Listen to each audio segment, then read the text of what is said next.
Just a week ago, we thought that this was just all talk, that this would never come to pass. Sadly, Russia has invaded the Ukraine.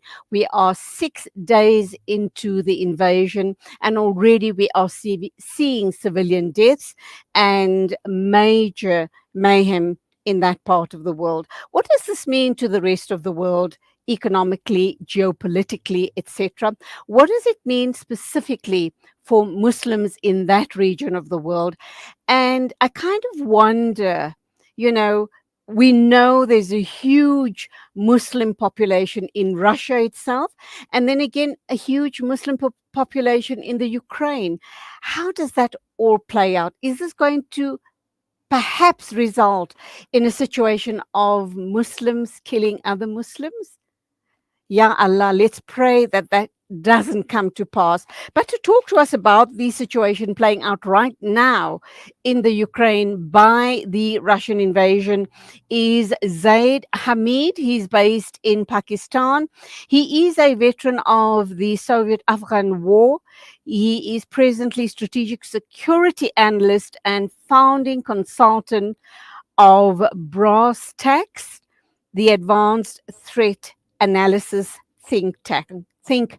Quite a mouthful, but undoubtedly a very, very important company that unpacks all of these situations for us around the world. Assalamu alaikum, welcome to the program, and nice having you here. Walaikum assalam, Julie. And it's absolute honor for me to be here with you all. Okay, an extremely worrying situation, not only for the Western world, but I think the repercussions are going to be felt all around the world. And very especially, you've heard my introduction, the situation as far as Muslims are concerned and being caught up in this war. Muslim civilians, obviously on the Russian side and also on the Ukrainian side. You see, when this invasion started, you must have noticed a global trend on social media talking about the World War III. And this fear is not really unfounded because the environment and the circumstances and the powers that triggered the First World War and the Second World War, the environment is exactly identical even today. And the fears are genuine. Okay, this invasion could totally spiral out of control and would draw in other countries like NATO and allies of Russia, like even like China, for example. And once that happens, no power would actually be controlling the dynamics. They will all wild cards would come into play, and the world would then see a global world war like we saw in the First World War and the Second World War. So the stakes could not be higher. I mean, to be honest, I'm getting goosebumps, thinking about the possibilities that could unfold if this invasion escalates. Because basically, what has happened is that NATO has baited Russia into Ukraine. They have been provoking Russia for a very long time. NATO has been expanding eastwards towards the Russian borders, and they were inviting Ukraine or tantalizing Ukraine to join the NATO. And Russians only wanted a guarantee that Ukraine would not join NATO, but that guarantee was never given. And the military preparations that Putin was doing for the last 6 months were so aggressive and blatant that Russia has never done this level of deployment and training since their Afghan adventure in the 1980s. So it was very obvious that he is not giving empty bluffs or empty threats, and he definitely planned to carry it out. But the perception, as you very rightly said, it was built in the Western world that the Russians are only bluffing, saber rattling. They're not going to invade. And once the Russians did, now they are provoking him further by actually sending in weapons to the Ukrainians and asking the international mercenary brigades to move in and putting sanctions on Russia, cutting it off from financial transactions, SWIFT, seizing their cargo vessels all over the world, And I've heard now the latest is probably they're pushing Turkey to close the Bosphorus for all the Russian shipping. Basically, they are actually now provoking Russia to respond very violently. And Putin has taken out his intercontinental ballistic missiles, signed an agreement with Belarus that they can be placed in Belarus. And as I see, as we talk, the situation is actually escalating. And so far, you only see about 300,000 or 400,000 Ukrainians going into Poland and other East European countries. But if this invasion continues for some time, and the Ukrainian infrastructure continues to crumble, their food supply continue to be disturbed, then probably this refugees only from Ukraine could run into 5 million. And for the world itself, only if you take the food security issue, would be a major, major crisis because Ukraine and Russia are two countries which are the major producers of global wheat supply. And this war, this disruptive war, if you start stopping the Russian shipping, cutting them off from global international finance, start blockades on them, I mean, this is going to disrupt the global supply chain. It's going to affect each one of us, not just the food security, also the global supply chain in other aspects. And if the Obviously, basket, there's the oil and gas situation to be taken into account as well. Undoubtedly, that could cripple or partially cripple the rest of the world. Added to that, I'd also like to put to you. You spoke about ballistic missiles. There is that threat. Putin has made noises that that's the route he will go. If that happens, we're into an absolute disaster area, full scale war, which you have rightly suggested that would impact all around the world. What is the current situation like in Russia? And despite the fact that NATO and other world leaders are calling for talks, they are suggesting that the powers that be sit down and talk and try to avert a full scale, as you have indicated, possibly a third world war. They did sit down yesterday, but that came to nothing. Do you think that further attempts should be made at sitting down and trying to resolve the conflict? I'll be very honest with you, Julie. The powers who are running this world today, the globalists, the Zionists, they want this war. They are the ones who brought about this pandemic. They brought about this in the name of lockdown. They destroyed the global economy. In the name of injecting people with these untested mRNA vaccines, they have created a massive security hazard for the global population. And they are going to bring about diseases, famine, and wars. I mean, I have to be very blunt here. When you talk about, let's discuss the term they are using, the global reset and the build back better. And the the point is they really want to reset this world, which means destroying the existing political, economic orders, religious orders. And nothing destroys the world like like a world war. And they need it. I mean, you will have all these three catastrophic events at play at the same time. I mean, diseases or so-called their remedies, which are worse than the disease itself, wars, which will destroy and change the geography of the world, and then which will be followed by the famines. So the powers that are today, World Economic Forum and the globalists, Zionists, who are actually destroying Europe and the Western world today. You saw what's happening in Australia. You saw what's happening in Europe. You saw what's happening in Canada. The truckers protest and the anti-COVID passport protest is actually bringing down the Western civilization. So they brought in they destroyed Europe in the First World War. They destroyed Europe in the Second World War. And now is the time actually for them to destroy Europe in the Third World War. Uh, Okay, let me come in here. Um, So in the past, the colonialists went into obviously all the black countries, the brown countries, the Middle East, Far East, Africa, etc. And as you said, they re-demarcated borders, etc. That seems to that period has passed. Um, you talk about the resetting, and I've heard that terminology as well, the resetting of the globe or the world as we know it. How is this going to serve those powers that be? You allude to the Zionists. We know what they've done in Israel, what a strong, firm grip they've got on Israel, and that is simply because they want their grip in the entire Middle East. They want to rule it. We know that that's no, you know, uh, uh, every it's an open secret, so to speak. How are they going to move? We also know that they need wars for uh, to produce more and more money.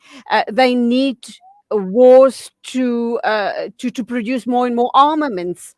So once we go into a third world war situation, and we'll come back to Russia and the Ukraine. Once we go into third world war situation, they reset the globe or the world as they deem it necessary to suit their purposes. What's the world going to look like? And the all important question is the position of us as Muslims, because we know Islamophobia is absolutely rife throughout the world. You see, Yuli, what benefit did they get out of the First World War? Let's go back into history, because without reading the history, you will not be able to understand the context of the present conflicts. The First World War basically destroyed the existing powers in the world: the Austro Hungarian Empire, the Russian Empire, and most importantly, the Ottoman Empire. And it was after, once the Ottoman Empire was destroyed and Palestine came under the British mandate, it was the British government wrote a letter to Lord Rothschild telling him that the British government is now going to hand over this land of Palestine to the Jews, to the Zionists. And they built, the British mandate built itself, dug itself in the Palestine in the next 20 years. But they needed another excuse to bring in Jews from all over the world to settle in Palestine. And for that, they needed another war. The Second World War was actually waged to create that environment. You have heard about the 6 million Jews, and you have heard about destroy the Europe, so that Europe Jews could be convinced to leave Europe and come and settle in Middle East, in Palestine. So they needed the Second World War to create Israel. That's why the state of Israel was actually created immediately after the Second World War, when, according to them, the 6 million Jews were slaughtered, and the global powers agreed, since so much crimes have been committed against the Jews, supposedly, so they have to be brought and settled into a Muslim land. And now Israel wants to expand. And there is strong ideology built into this, because now the Zionists strongly believe the time has come for their Messiah to come. I mean, they built Israel on an ideology. The ideology was that they are going to build a new world order. A Messiah would come, a temple of Jerusalem, temple of Zion would be built in place of Masjid al-Aqsa. And from that temple, their Messiah is going to rule the world.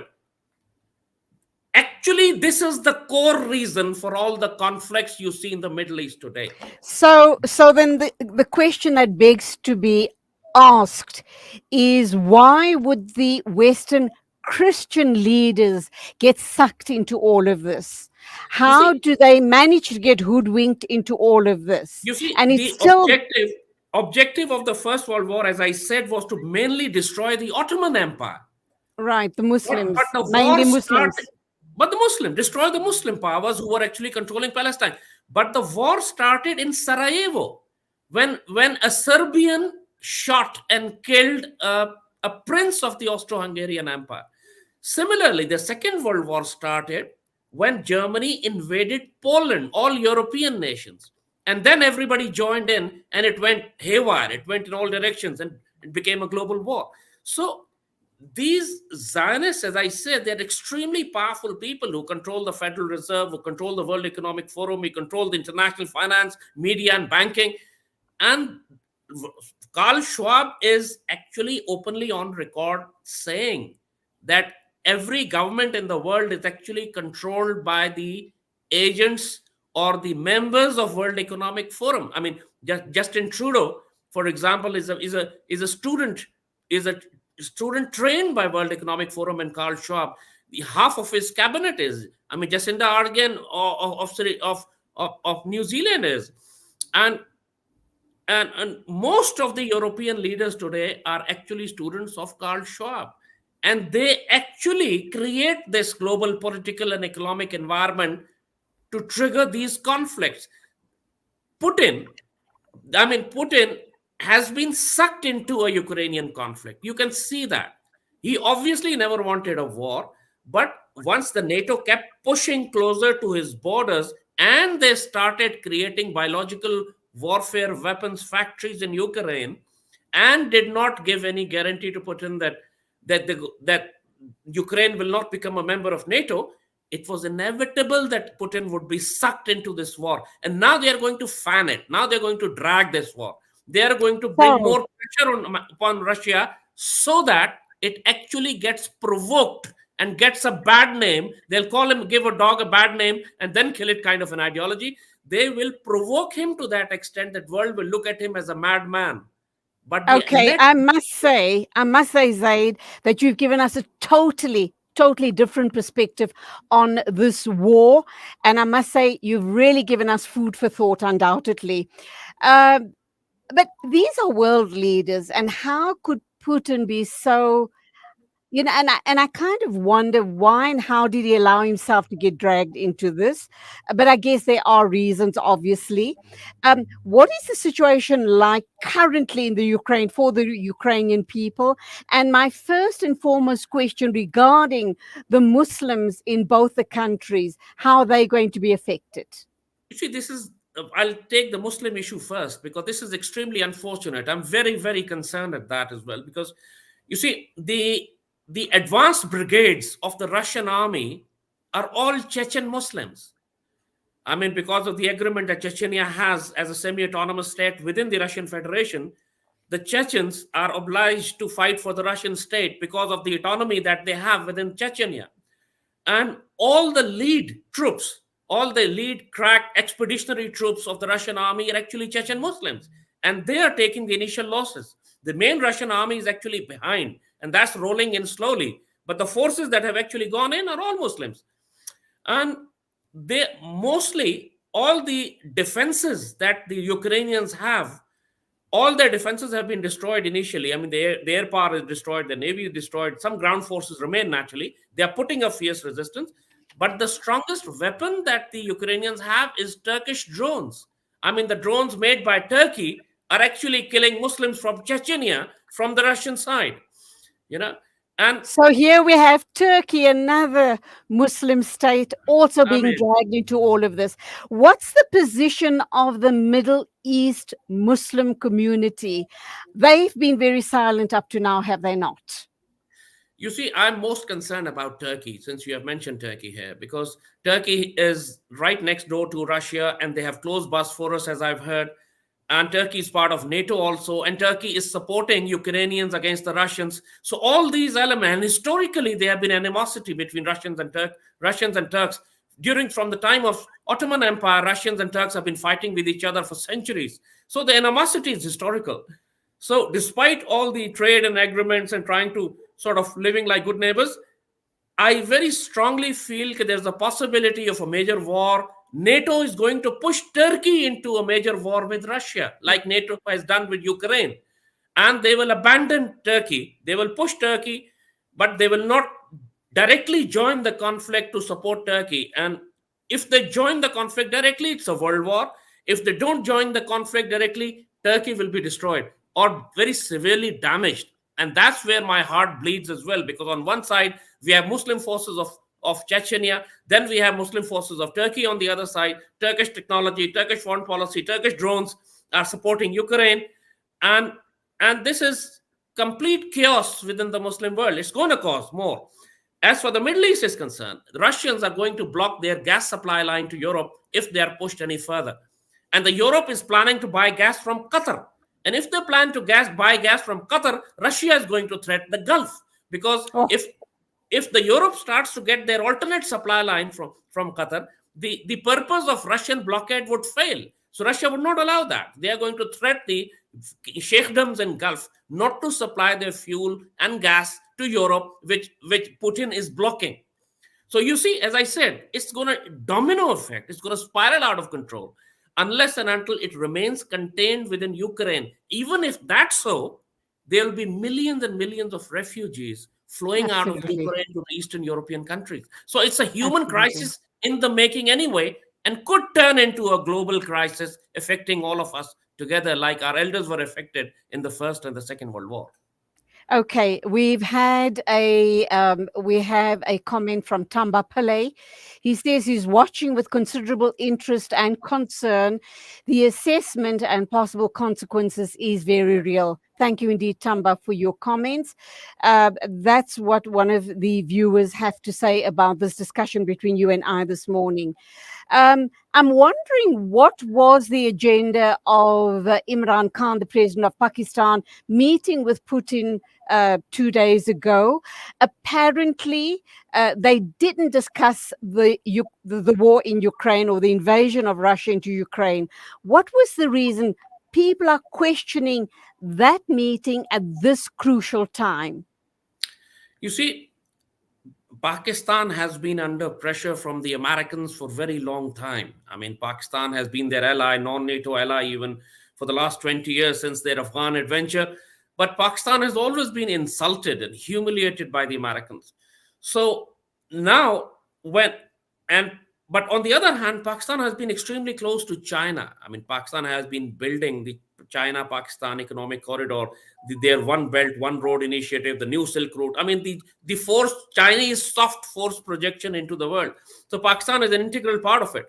So it was primarily the Chinese pressure, because Chinese and Russians are getting allied together. They're very strongly allied. They're trading. They're defense partners. They're forming a bloc against the Western powers and NATO.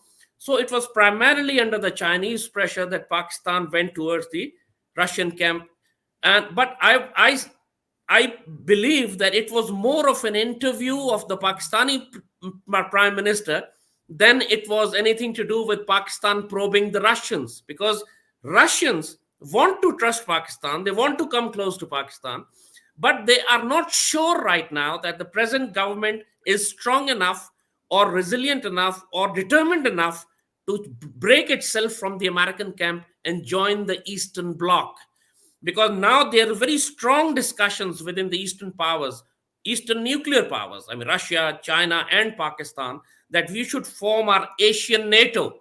The SCO, China has already taken the initiative of a Shanghai Cooperation Organization. But that needs to be formed into a more powerful military bloc. It is so far only an economic or cultural or trade bloc, but it should be turned into a military bloc also, because the Asia and the heart of Asia, particularly Afghanistan, from where the Americans have just left, and the vacuum is there. The Asian powers, Russia and China, want to occupy that space, so not to allow Americans back into this heart of Asia, because any problem in Afghanistan actually creates problem from all regional countries, China, Pakistan, and Russia, and Central Asia, and even Iran for that matter. So this is basically, it's a geopolitics in the making. Nothing decisive has come out. Pakistan is trying to come close to Russia. Russia is trying to test Pakistani waters, but the Pakistani policymakers and Pakistani government is heavily indebted to Americans for it's the baggage of history that they carry, and for them to totally disengage from the Western economic system, Western trade, Western defense pacts, and join the Eastern Bloc, they are getting a bit cold feet at this stage, and Chinese are pushing them.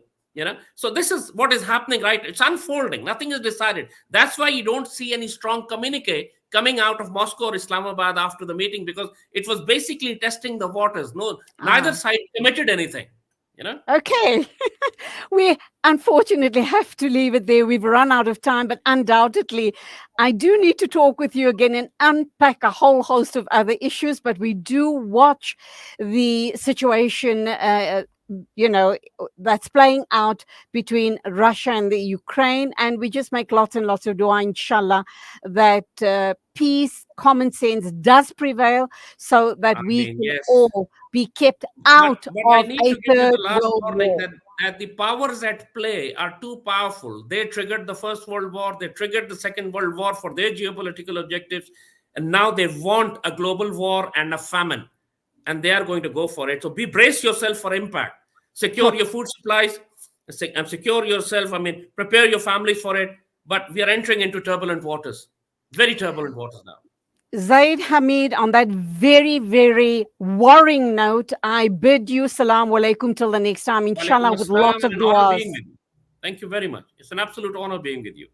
My And pleasure my love and entirely. regards to all your listeners. Very kind of you. Thank you Absolutely, very much. absolutely. 8:29 exactly, an absolutely powerful interview there with Zaid Hamid. And oh gosh, it's got me thinking of a million and one things. And definitely, we need to rethink where we're at, not only in South Africa, but globally. In a minute or two, we will be talking to Sifiso Niati. Stay with us.